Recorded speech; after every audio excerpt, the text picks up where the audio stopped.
ഉദ്ഘാടനത്തിനൊരുങ്ങി വി.ടി. ഭട്ടതിരിപ്പാടിന്റെ സ്മരണയ്ക്കായി നിർമ്മിച്ച സാംസ്കാരിക സമുച്ചയം 18-ന് മുഖ്യമന്ത്രി സാംസ്കാരിക സമുച്ചയം നാടിന് സമർപ്പിക്കും.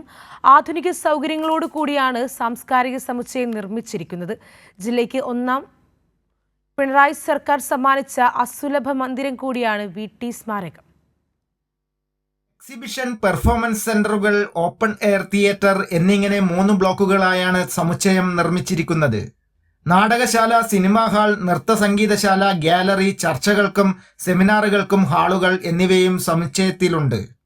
എല്ലാ ജില്ലകളിലെയും കലാകാരന്മാർക്ക് വന്ന് താമസിച്ച് കലാപ്രവർത്തനം നടത്താനുള്ള സൗകര്യവുമുണ്ടെന്ന് സ്വാഗത സംഘം കൺവീനർ ടി.ആർ. അജയൻ പറഞ്ഞു.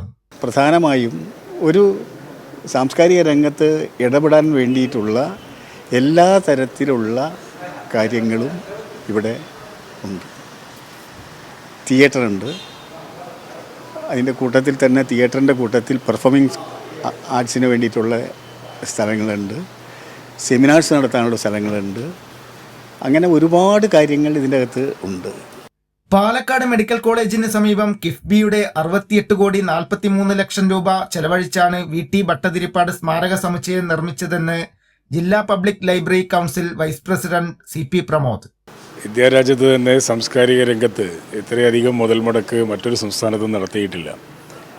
എല്ലാ ജില്ലകളിലും 50 കോടി രൂപയ്ക്ക് മുകളിലുള്ള വലിയ സാംസ്കാരിക സമുച്ചയങ്ങളാണ് ഒന്നാം പിണറായി സർക്കാരിൻ്റെ സമയത്ത് കിഫ്ബിയിലൂടെ ആവിഷ്കരിച്ചത്. എ.കെ. ബാലൻ സാംസ്കാരിക മന്ത്രിയായിരിക്കെയാണ് എല്ലാ ജില്ലകളിലും സാംസ്കാരിക നായകന്മാരുടെ പേരിൽ സാംസ്കാരിക കേന്ദ്രം അനുവദിച്ചത്. കലാസാംസ്കാരിക പ്രവർത്തകർക്കായി അത്യാധുനിക സൗകര്യത്തോടു കൂടിയുള്ള സാംസ്കാരിക സമുച്ചയമാണ് പാലക്കാട് ഇടതു സർക്കാർ പണിതിരിക്കുന്നത്. ഈ മാസം 18-ന് സാംസ്കാരിക സമുച്ചയത്തിൻ്റെ ഔദ്യോഗിക ഉദ്ഘാടനവും നടക്കും. ക്യാമറമാൻ മഹേഷ് പാൽക്കാരനൊപ്പം സച്ചിൻ വള്ളിക്കാട്, കൈരളി ന്യൂസ്.